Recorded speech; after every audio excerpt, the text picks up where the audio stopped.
Hello again, everyone.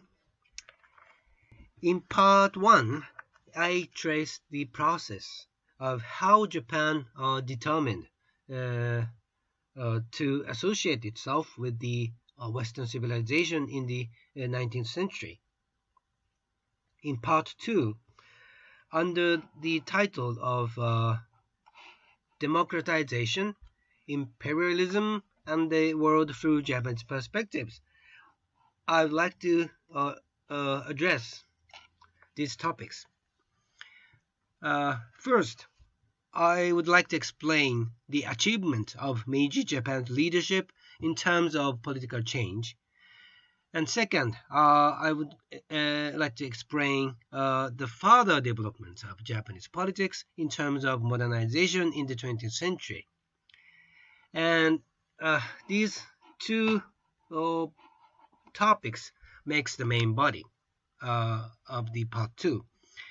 I would like to explore how Japan turned the fateful corners for the historic disaster of the Pacific War in 1941, with special reference to a complex set of international relations of the 20th century, such as with China, Great Britain, Russia, Germany, and Italy, and of course with the United States of America. As I discussed in part 1, Meiji Restoration began with a coup d'etat, and the first phase of Meiji political change began in 1870s. And in the 1880s, a new structure based on the model of the European continent began to emerge. And the leader who meticulously charted this new course for Japan was this guy, Hirobumi Ito.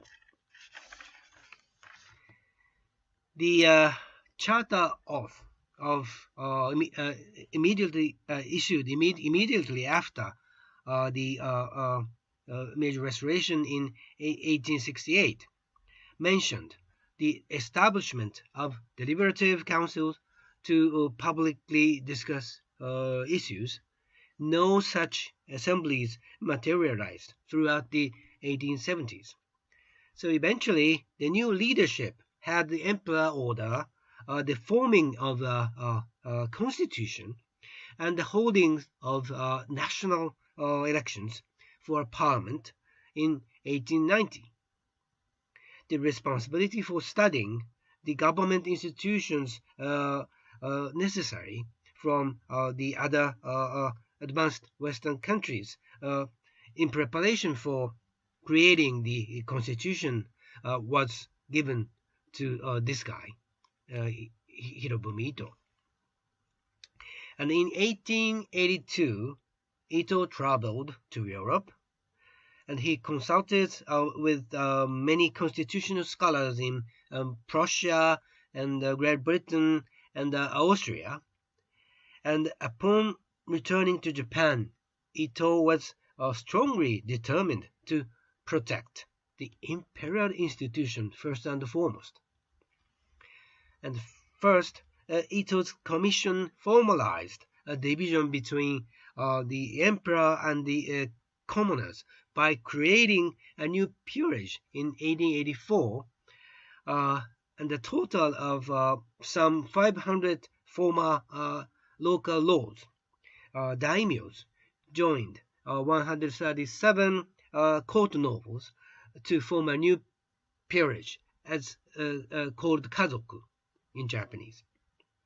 This new system became the House of Peers as a buffer of the monarchy. And to prevent the emperor from assuming public responsibility for government, in 1885, a new cabinet system was announced.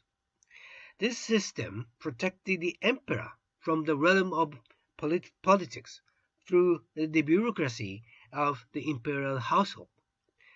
And the political activity was delegated to the designated prime minister and various ministers in the cabinet under the prime minister. And Ito Hirobumi became the first prime minister in the same year. And so the good question here would be, why did Ito determine to stress the importance of the emperor system in Japanese politics? And why did he prevent the emperor? He determined to prevent the emperor from assuming any political or public responsibility. And why did he determine to do this before materializing the National Assembly? According to the recent studies, given the severe 10 years of anti-government rebellions, now you can see the images of the rebellions on the screen. Ito realized that the Japanese new political regime has to have a stable, thick, strong central pillar to stabilize itself, stabilize the Japanese society. And he came to think that the emperor could become the ideal pillar, because no Japanese in that period could protest the emperor. And as Japanese commoners joined the fierce power struggle through people's rights movement, Ito's convictions was deepened and strengthened. The political elite debated in the 1880s who would participate in the new government, or who would be the next prime minister. The Japanese commoners were not passively waiting for someone to respond to their everyday needs. Or in the 1880s, starting from the 1870s, and in the 1880s, local groups throughout the country began trying to gain a voice in politics, and they formed the independent groups. These groups are referred to as the People's Rights Movement. In Japanese, it's called Jiyu Minken Undo. The People's Rights Movement was not limited to the poor and in debt. Former samurais, people of medium income, and merchants and others, they're hoping for a new political order that might respond to their immediate needs, formed so-called political parties. And Taisuke Itagaki and Shigenobu Okuma, these two guys are famous for forming the earlier and significant political parties. But all of these political parties, through the emerged out of the People's Rights Movement, have one thing in common. They wanted to participate in national or local decision-making process. In practical terms, this meant they believed that the constitution or some form of a system of representation were necessary in a Japanese society. And before these, power struggle between the government and the commoners and among the People's Rights Movement, Ito has to draw the draft of the first constitution in Asia with this guy, Kowashi Inoue. He's a brilliant law expert in Meiji government and a French advisor. The draft constitution submitted by Ito's commission was made public, made official by imperial promulgation on 11th of February 1889, and that day became National Foundation Day later. And the new constitution took the imperial institution as the foundation of government, as Ito conceived. But it also gave some decision-making power to the newly established national diet, imperial diet, as well as the cabinet and prime ministers. The first national election under the Meiji Constitution was carried out in July 1890. And in order to prevent the government from falling into the hands of liberals, radicals, the election law limited the right to vote to males who paid a direct national tax of more than 15 yen.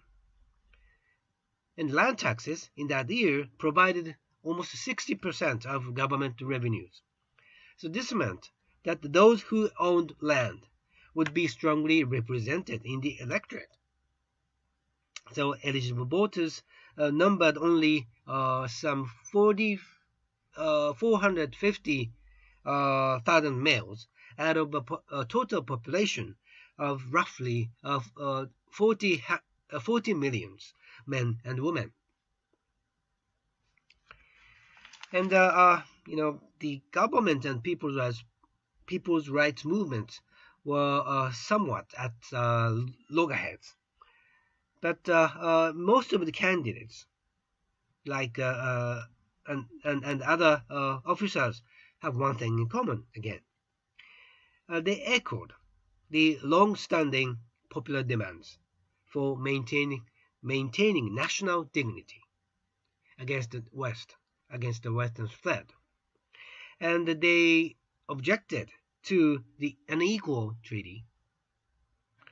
And Japan, over the next 2 decades, tried very hard to gain recognition and equal status with other Western nations in trade and diplomacy.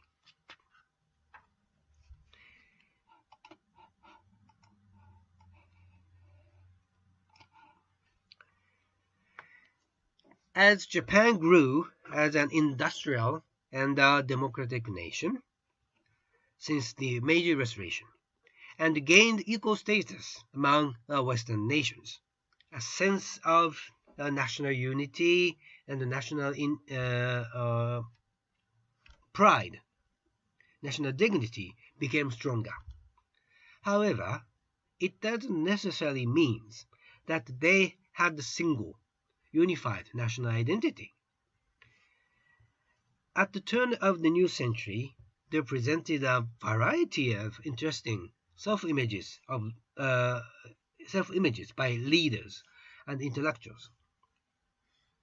The first such image I would like to present here is the one which stresses the fact that Japan is at the periphery of the great continent or great civilization. But even though Japan is at the periphery, it could become like a Great Britain, a similar island country or empire, which became a great industrial nation facing the European continent. So this image is what Toshimichi Okubo, this guy, conceived when he returned from the Iwakura mission, which I experienced in the part 1. Explained in part 1. And because Japan is an island country, this guy, Kanzo Uchimura, conceived a similar image. He said that Japan is an island country with vigorous, trading activities, and Japan has an enthusiasm for learning innovative ideas. It could become like ancient Greek, ancient Athens, against despotic Persia. Uchimura was a strong influential Christian intellectuals, and he conceived this image and wrote some articles with this image. And this samurai uh, he's in the older generation. Yukichi Fukuzawa also conceived that Japan could become a sea power like UK or Greece, and saw Japan's future in expanding trade and its economies toward the Pacific, not to the Chinese continent. His famous theory of escaping Asia, Datsu-Alon, of 1885, argued this image or this strategy in detail. On the other hand, Shigenobu Okuma dreamed in his last decades that Japan is Japan having an unique mission as a forerunner and as an industrial and democratized nation in Asia, could become an honest broker, mediator between the old civilization in the East. By old civilization, he meant Chinese civilization, and the new civilization, Western civilization. By this, he meant American civilization. Japan could blend these two different civilizations into one. Japan could go on with any of these options at the turn of the century, but probably because Japanese are so pragmatic in nature, the path Japanese leadership took at the turn of the century was a very familiar path. Japan determined to become a military power, an empire, colonial power, as Western powers.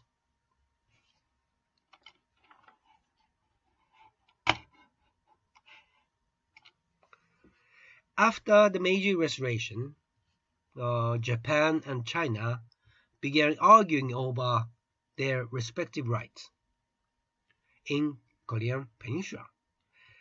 Korea had been a tributary state of China for centuries, but however, in 1876, a Japanese naval expedition brought Korea to accept the Kwangga Treaty, and this treaty treated Korea as independent of China. Therefore, Japan and Korea could trade freely with one another without consideration of Chinese interest. And China and Japan made an agreement also in 1885. And if troops from abroad were ever needed in Korean Peninsula, Chinese or Japanese troops could be sent in after notifying the other country. And there was a standoff between China and Japan for a while, but in 1894, an uprising of peasants in Korea brought both Chinese and Japanese troops into the peninsula, and fighting between these two troops began almost immediately. And the Japanese troops drove the Chinese troops out of Korea entirely, and they also moved into Manchuria, and they were in the position to threaten Beijing. In a short period of time, the Chinese troops were defeated and called for peace, and the peace was concluded on the 17th of April, 1895, at the Shimonoseki of Yamaguchi Prefecture in Japan. And the Shimonoseki Treaty gave an indemnity to Japan, ended Chinese claims to control over Korea, and gave various lands to Japan, including Formosa, present Taiwan, and Taiwan remained a colony of Japan from 1895 to 1945, making Japan the world's first non-Western colonial power. And it is important to note here that Japanese victory over China formally ended the Sinocentrism in East Asia, replacing it with modern Western type of international order. And the Sino-Japanese War showed that Japan now had a fully modern military capability. And it also showed that Japan had a serious interest in the Korean Peninsula and the lands leading to Manchuria. And Japanese victory was followed by another struggle for influence in Northeast Asia. The next struggle was with this country, Russia. Japanese are expected after the Sino-Japanese War to gain at least some of the territories, but by the strong intervention from Russia, Germany, and France, it was called triple intervention in Japan. Japan was forced to return Manchuria's Liaodong Peninsula to China, but after a while, Russia gained control over that peninsula, so tensions increased, and the Japanese launched a surprise attack on the Russian fleet at Port Arthur in 1904. And the commander Togo Heihachiro, this guy, Togo bottled up the Russian fleet in Port Arthur. He destroyed it, one ship at a time. The battles then began on land. Port Arthur was the heavily protected main base of Russian Far Eastern Navy. And in January 1905, after 6 months of fighting and 56,000 Japanese casualties, the Japanese army took the city. And the casualties were heavy again in Japan's defeat of Russian troops at Mukden. Japan was winning, but its resources were seriously depleted. And how much longer the Japanese could fight became very questionable. And the fighting once again returned to the sea, and in May of 1905, Russia's Baltic fleet reached Tsushima Strait on its way to Vladivostok. Admiral Togo attacked the fleet, and with inferior numbers, Togo used tactical strength and the discipline of his sailors to defeat the Russian fleet at what became known as the Battle of Tsushima. And the victory made Togo a national war hero. But because Japanese victory was not decisive enough, Japan decided to negotiate peace with Russia. The talks were held in the American soil, in Portsmouth, New Hampshire, with President Roosevelt as the mediator. You can see the face of President Roosevelt. Now you can see.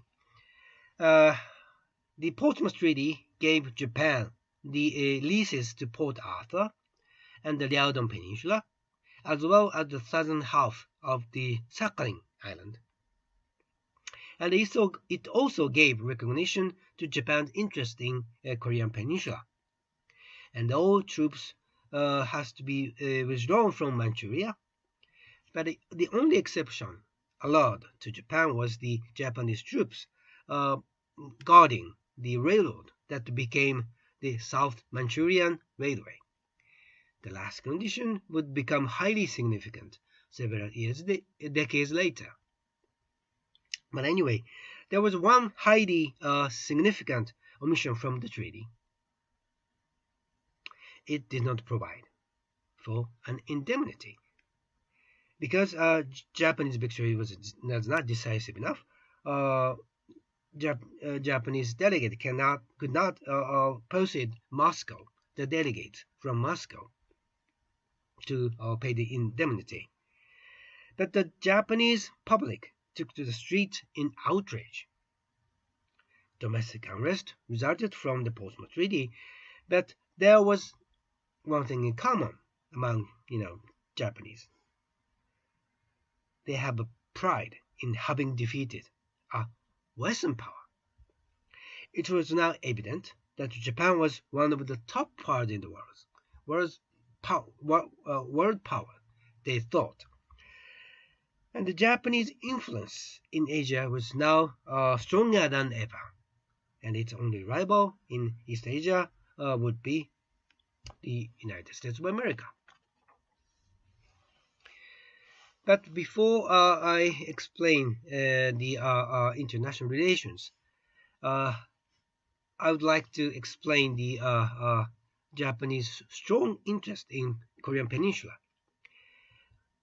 As already indicated, the Korean Peninsula was strategically important for powers involved in East Asian politics, and Japan had been interested in the security of and trade with Korea and the Korean Peninsula, and the successive winning of wars deepened its conviction that Korea is of vital interest for Japan. Now, let's take a look at the complex, intertwined international relations of the early 20th century. Through the successive winning of the major wars, Japan learned that power gives international status. And with a view to promoting international status more than ever, Japan tried more to expand its influence over East Asia strategically and economically after the Russo-Japanese War. And Japan tried to use Anglo-Japanese alliance of 1902 as a leverage, as a window of opportunity for this purpose. Great Britain and Japan formed the Anglo-Japanese alliance for several reasons. First, they both had major navies. Second, they were both interested in exercising their powers in China. Third, they were both worried about Russian influence in the same region. And the alliance also pledges both nations to act together against Russians if Russia joined any country in the actions against Great Britain or Japan. And in the beginning, Great Britain was very happy about the alliance because they could save a lot of money to support its own navy in Asia. But by the 1910s, it appeared that Japan was using the treaty to expand its own influence into Chinese continent. In fact, acting in the spirit of the alliance, on 5th of August 1914, Japan issued an ultimatum to Germany. And the ultimatum demanded that Germany turn over its lease in China's Shandong Peninsula. Shandong Peninsula is here. Shandong Peninsula. This is the Liaodong Peninsula. Okay, this is Shandong Peninsula. Shandong Peninsula to Japan. Germany did not do this. So Japan sent some 60,000 troops into the peninsula, and the Japanese easily expelled the Germans. And from that point until 1922, Japan controlled the former German mining, industrial, and commercial operations in the region. And Japan's goal, Japan's aim, is to control to expand its influence over the East Asian region. So when the Allied powers asked Japan to send Japanese troops to the European battlefields during the World War I, Japan limited its military involvement to protecting convoys of the Allied merchant ships. And while the European countries were fighting in Europe, Japan took advantage of the opportunities to expand its Asian markets. Particularly, Japanese leaders thought it was a good opportunity to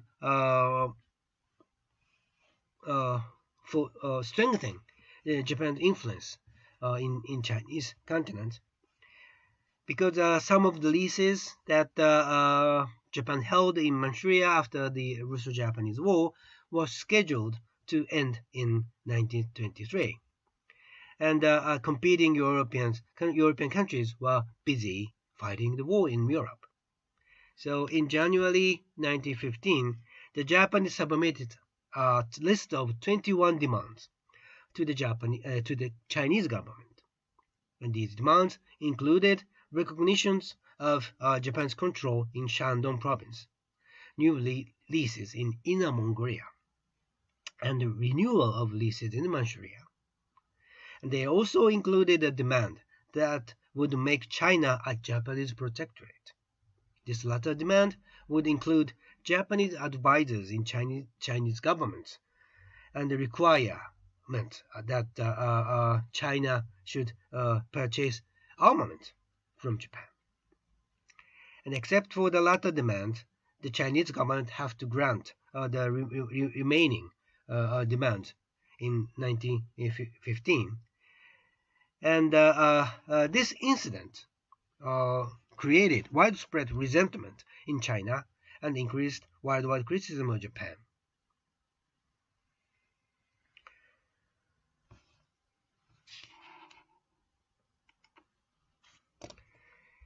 And after the war, Japanese attitude for Western nations became very critical. After the war, the leading powers gathered in Geneva in 1920 to form a peacekeeping organization called the League of Nations. The idea of the League was appealing, but to many Japanese, it was an organization which favored the West, especially UK and France. Japanese public also distrusted major treaties that came from the Washington Conference in 1921. In the Four-Power Treaty, Great Britain, France, the United States, and Japan agreed to respect each other's interest in Northeast Asia. The agreement served as the basis for relations between Japan and the Western nations until 1930.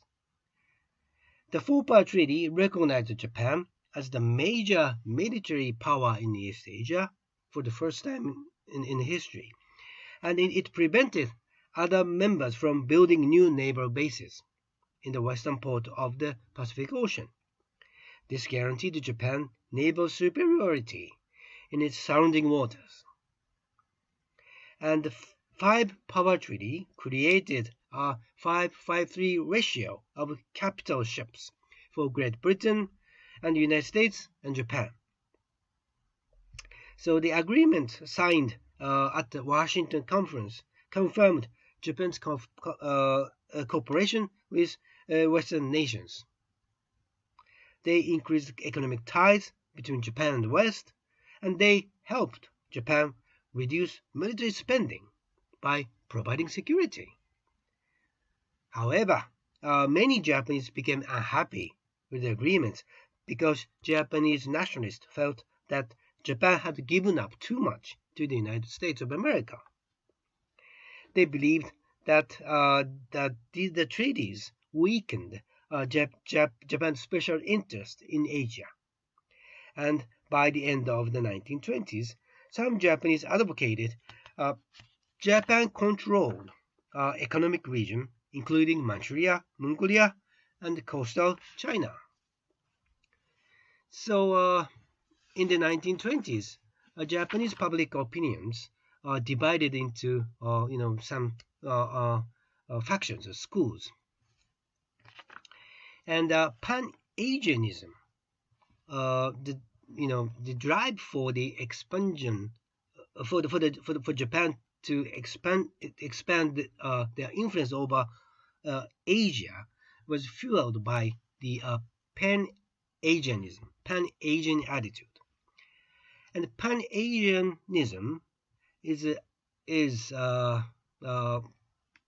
is an expression of a mixed feeling, uh, of a sense of a superiority of Japanese over backward Asian nations, and the national pride of Japanese against the advanced West, and embracing the dangerous balance, the ideology. Some Japanese developed a strong guardian identity for the East Asian area. Uh, in a way, this Pan-Asianism grew out of the as a reaction to the American immigrant problem. For practical purposes, immigration from Japan to the United States of America began around 1890, and the Japanese Americans settled mainly in California, and white Californians did not welcome them.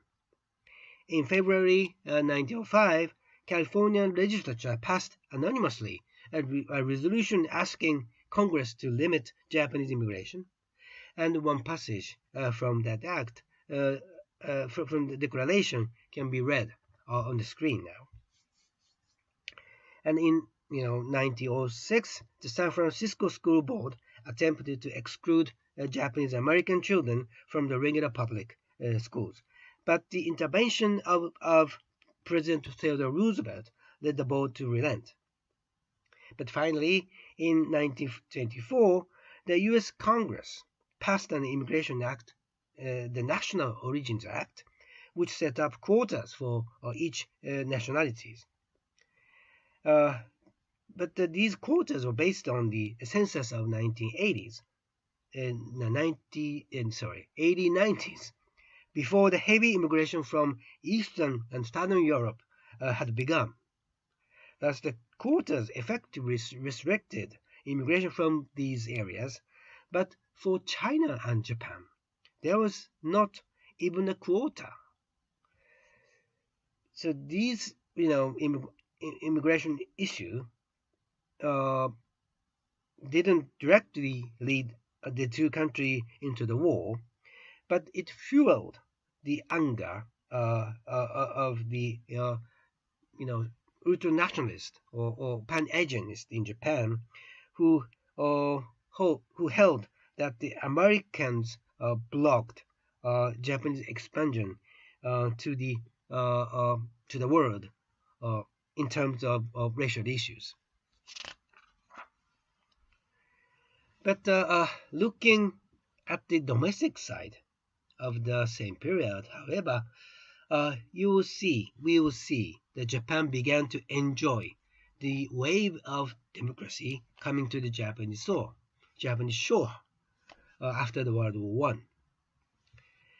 The period from 1905 through 1932 is referred to as a Taisho democracy.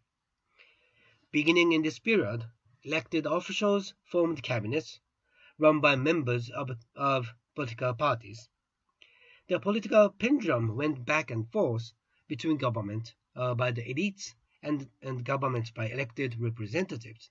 Some referred an orthodox style of leadership in which the prime minister and his cabinet made the decisions, but others wanted the House of Representatives to play a more significant role in making the political decisions. And this guy formed the first effective party-based cabinet.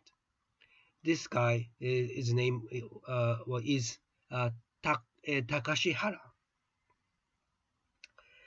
And political parties had finally gained the recognition with Hara Takashi cabinet as a legitimate system, a legitimate element within national government. And the second major step forward in Taisho democracy was the expansion of the electorate. Payment of taxes was a necessary condition for gaining the right to vote, but therefore rural property owners were represented strongly within the electorate. But finally, in government in 1925, passed a law granting universal manhood suffrage. This is a major development. And the feminist movement, launched during this same period by Ichika Fusae, called for female suffrage as well, although the extension of the vote to the women would not realize until 1945. But seeing the fact that Prime Minister Hara was assassinated by 19 years old right-wing activist for the reason that he was too pro-Western in 1921, the true nature of Japanese policies should be put into question. Hara Takashi, with this guy, Kijuro Shidehara, is a brilliant, astute, but pro-Western Japanese diplomat.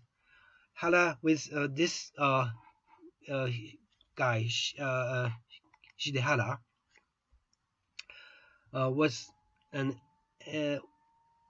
active and advocate of the spirit of Washington Treaty system, and led the country to the participation of the conference in the coming year. Japan obviously came to the crossroads from at the turn of the century successively, and as it turned the corners, Japan appeared to lose a good combination of realism and idealism, and the balance of dream and reality for the way it looks at the politics and foreign policy. And out of the dragging diplomacy and society of the 1920s had risen the military and right-wing political groups. They came as intertwined with each other, and some left-wing activists joined in. It's a very complicated process. The first attempt by right-wing military officers to force the government to change their policies or the system occurred in March 1931. The scheme to topple the government failed, but no one was punished. And later, in 1932 and 1936, leaders in the government and the economic circles were actually assassinated by the radicals from the navies and the armies. On the 18th of September 1931, members of the Japanese military carried out an act that brought about Japanese occupation of Manchuria.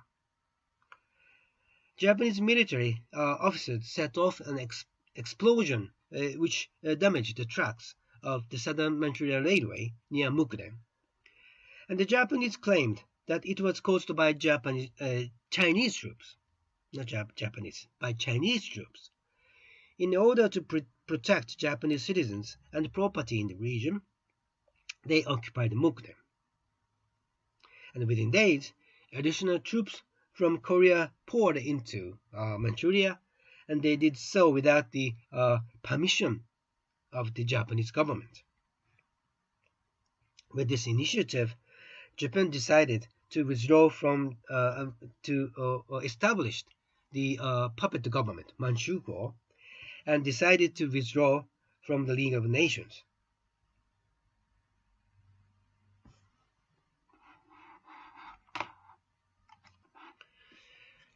So it is obvious that the 1930s in Japan witnessed the a rise of militarism or traditionalism.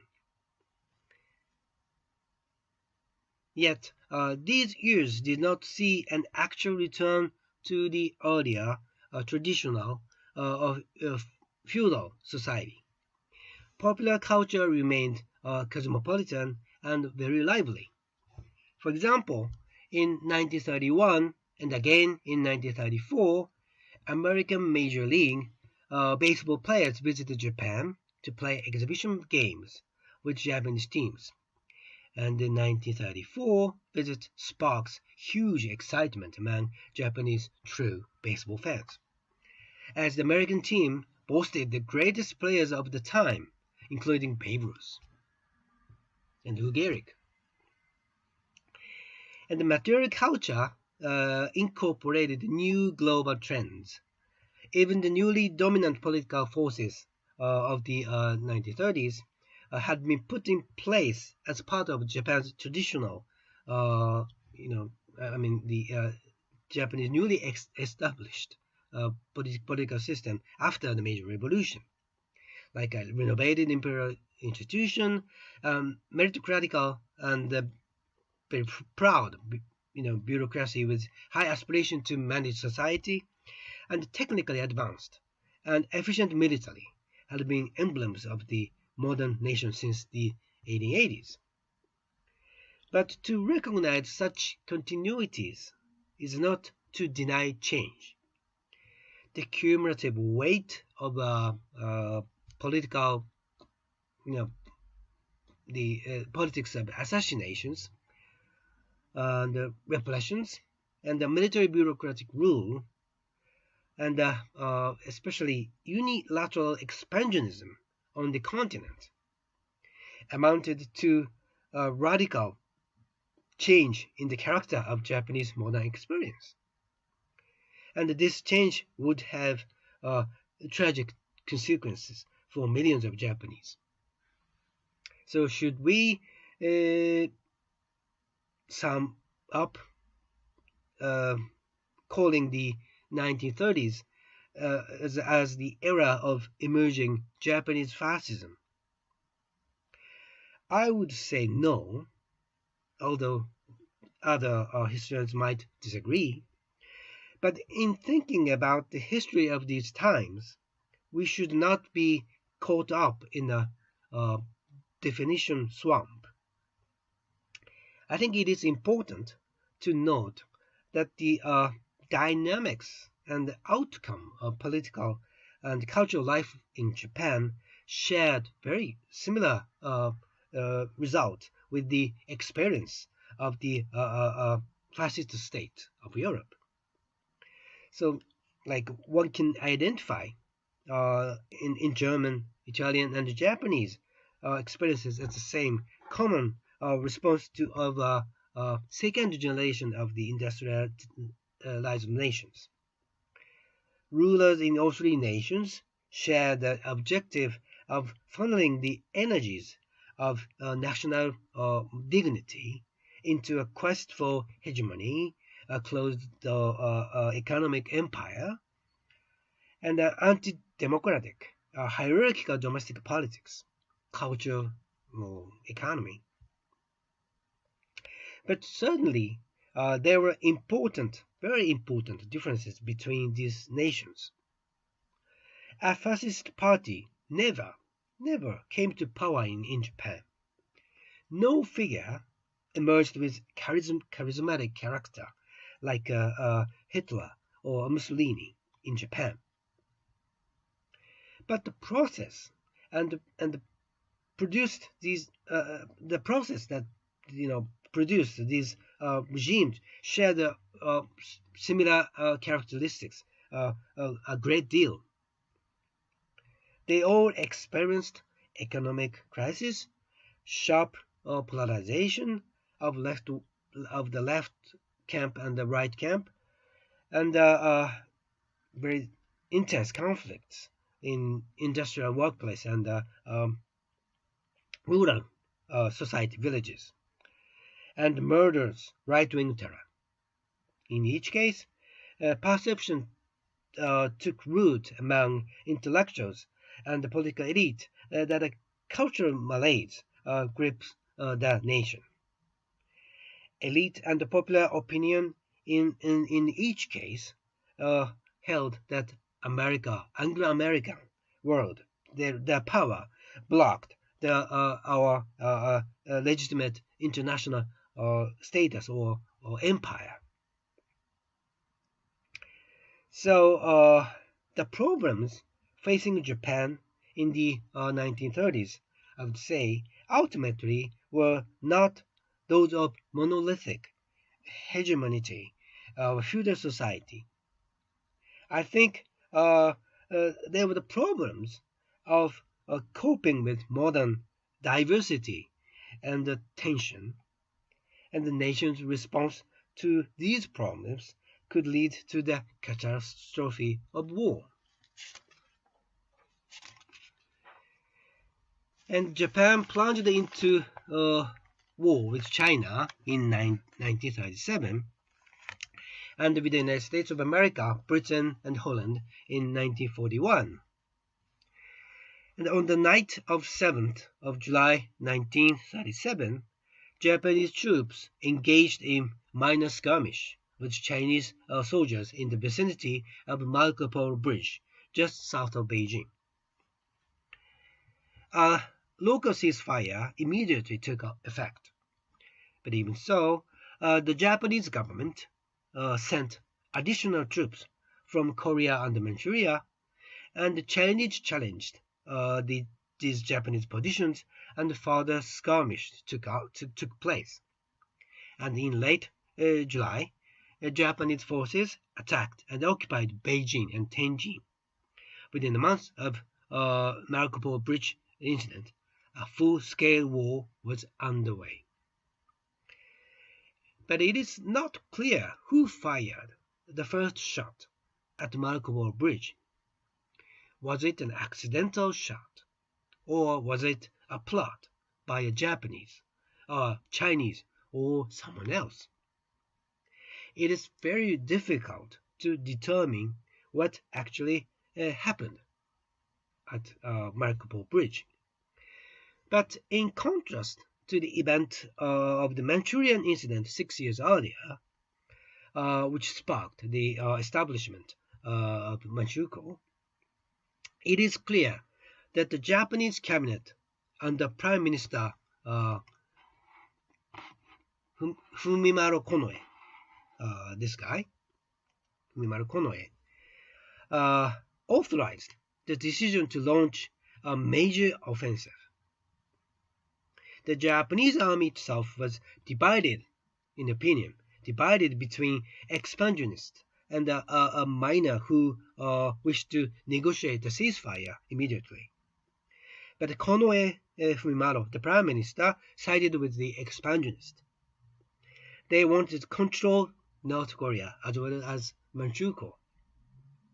They also believed that Jiang Jieshi, Chiang Kai-shek, the nationalist government, would always remain a threat to Japan's control of Manchuria and North Korea.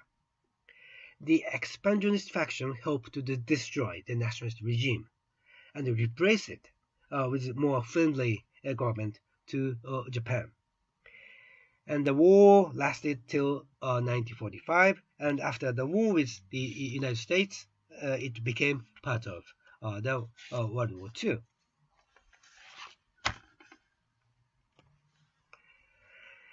Having failed to break the deadlock in China, Prime Minister Konoe resigned his position in January 1939 after 2 years of Marco Polo Bridge incident. And over the next 18 months, 3 men in quick succession served as Prime Minister of Japan. Right-wing career bureaucrat Hiranuma Kiichiro, followed by 2 military guys, General Abe Nobuyuki and Admiral Yonai Mitsumasa. As Hitler moved toward war in Europe, the Hiranuma government was attracted to the idea of an alliance with Nazi Germany to counter both Soviet Union and Western powers in Asia.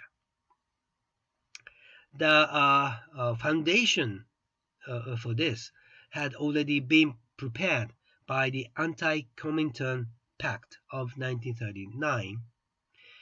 This committed Japan and Germany to cooperate to oppose communism, and Italy joined later in 1937. And each state agreed to reach no agreement with the Soviet Union without others' consent.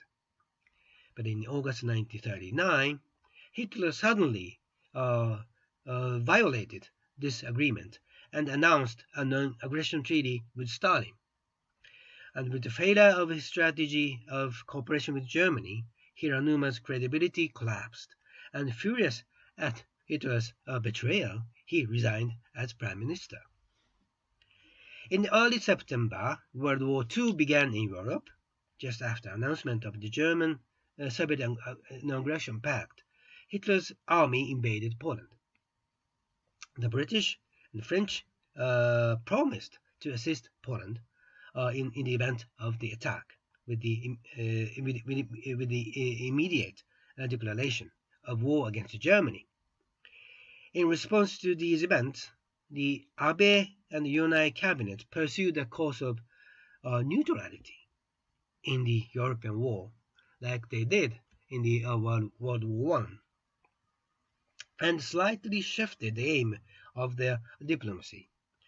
They made tentative effort to engage America, the United States of America, and Britain help to negotiate to a settlement in China. But the army forced Prime Minister Yonai to resign because he preferred to seek accommodation with the British and Americans. At this point, in the summer of 1940, Prince Konoe Fumimaro returned to power amid the great elite and popular hope that he would provide strong leadership and construct a new order abroad, in Asia and in the world, and at home. And his first major initiative of the second cabinet came in September, when he concluded the tripartite pact with Germany and Italy. It committed the Axis powers to support each other against the United States of America, should it enter the war. By this move, Japanese leaders, including Prime Minister Konoe, hoped that the path to the southern advance had been cleared.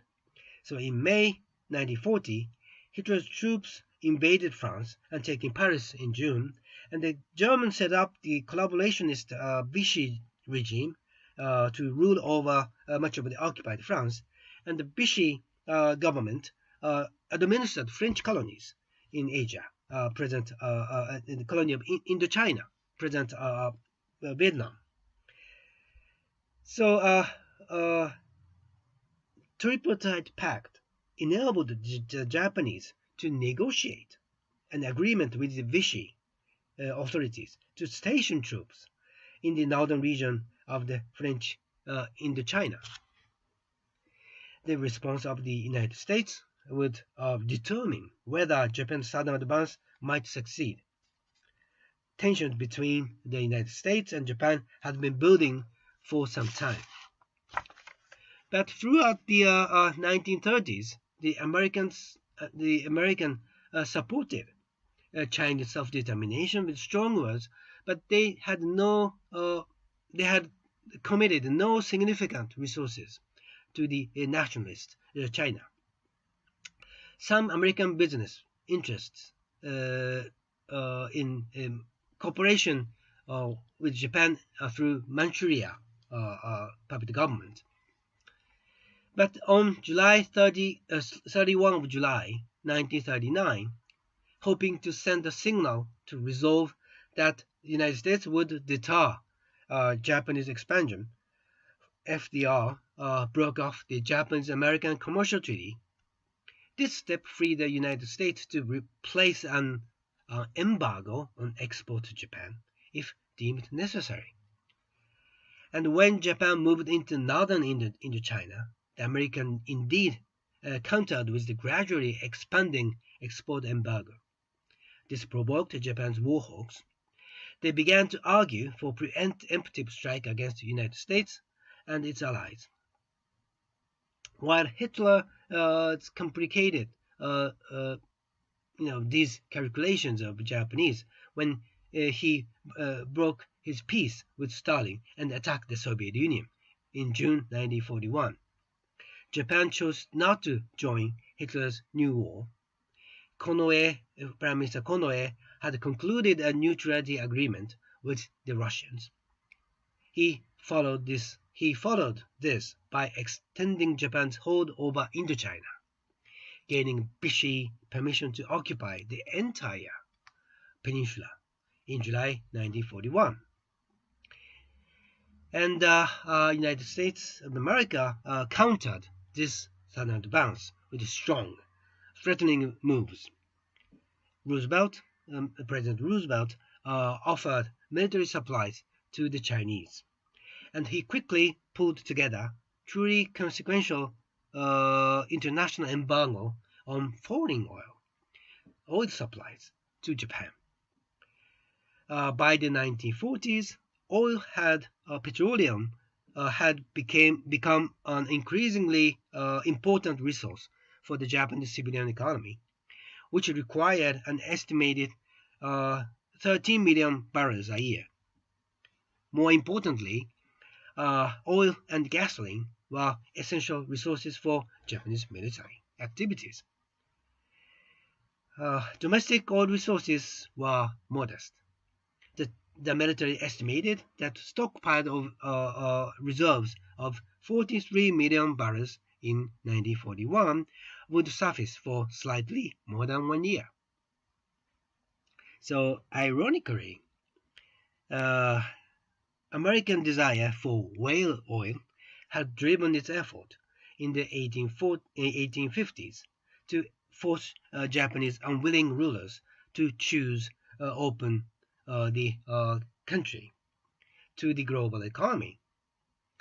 And nearly a century later, it was Japanese need for petroleum oil that forced the government to choose between two, unattractive options. It could agree to American conditions for lifting the embargo by retreating completely from China, or it could follow the hawks and attack the United States and Great Britain, taking control of the Southeast Asia oil fields by force and hoping to negotiate for ceasefire from the strengthened political position. For a time, Japan pursued both paths, and the Japanese diplomat in Washington sought in vain to negotiate a formula for a partial retreat in China that might satisfy both their own military and the United States. But by November, it became clear to the key figures in the Japanese cabinet that a satisfactory diplomatic agreement was almost impossible, and Japan was willing to withdraw only from Indochina. So the United States would accept no less than withdrawal from all of China, except for Japan's pre-1931 holdings in southern Manchuria. So in a meeting before the emperor on 5th of November of the same year, 1941, the inner cabinet agreed that if the final round of negotiation did not win American acceptance of Japan's position in Asia, the army would launch a major offensive to conquer the British and Dutch colonies of Southeast Asia and the American possessions in the Philippines. The Navy would carry out a simultaneous attack on the American fleet at Pearl Harbor. Last-minute negotiations indeed produced no agreement, and the Foreign Ministry of Japan intended to hand over a long memorandum notifying the Americans that negotiations were terminated, in essence a declaration of war, just before the Pearl Harbor attack. But it took Japanese embassy in Washington so long to decode, translate, and type the memorandums that it was, in fact, delivered just after the attack of Pearl Harbor on December 7th, 1941. Thus ended a complex set of diplomatic military maneuvers. Japan had plunged into a war that would prove devastating for people in Japan and throughout Asia. In conclusion, at key moments, Japanese leaders miscalculated the consequences of their actions, such as, for example, in 1937, the majority of Japanese military, as well as civilian bureaucrats, politicians, intellectuals, and press, failed to understand the force of nationalism in China, which fueled Chinese strong, fierce resistance. Likewise, in 1940 and 1941, prior to the Pearl Harbor attack, Japanese leaders did not realize that the United States would be willing to cut off trade with Japan to defend the British and Dutch colonies. And in the fall of 1941, as they reached the decision to go to war, they understood well enough that American industrial power made a prolonged war with the United States unwinnable. But as Japan came to its decision for war, its military budget was in fact larger than that of the United States. And even though the American economy overall was 4 times the size of Japan's, Japanese rulers very naively, convinced themselves that America lacked the will to mobilize its economy and society to pursue a war in distant lands.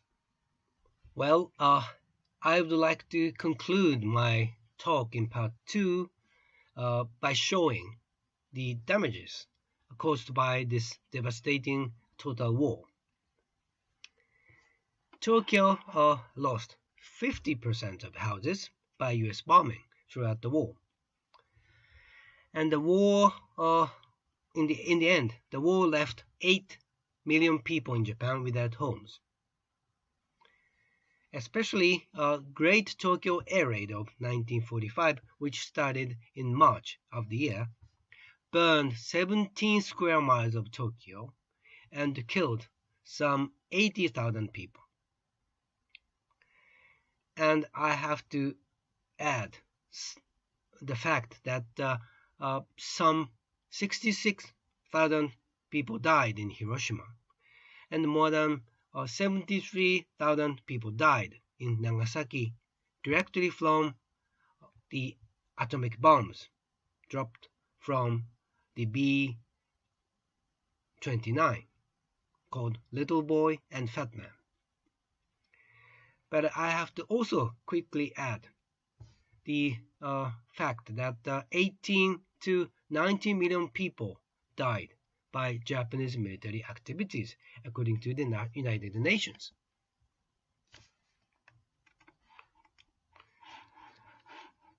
The history I traced in my talk part 2 is the history of Japan from becoming a great regional power in Asia, one and only industrialized, democratized country in Asia, to becoming only one country to have experienced atomic bombs in the world history. As a forerunner of an industrial and democratic nation in Asia, the history of Japan could have ended as a success story. Japan could become a role model for surrounding Asian nations and or stabilizing force in East Asia. But Japanese ambitions, the aggressiveness for expansion,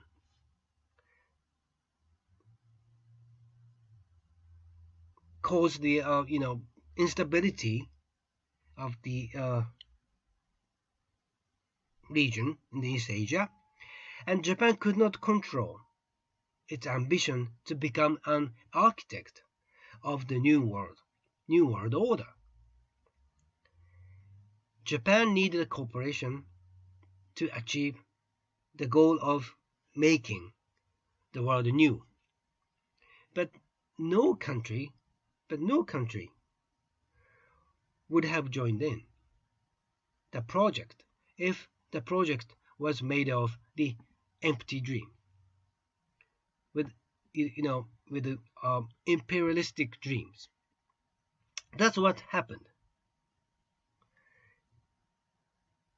And the Japanese should have asked what the correct agenda was, not what the correct strategy was. And we Japanese learned a lesson from our own history, but what we learned from our history would have a lesson for anyone, any country, and in all times and places. And thank you for watching and listening my video, and I hope my talk would help for understanding the history of Japanese politics and the international relations of the 20th century. Thank you very much.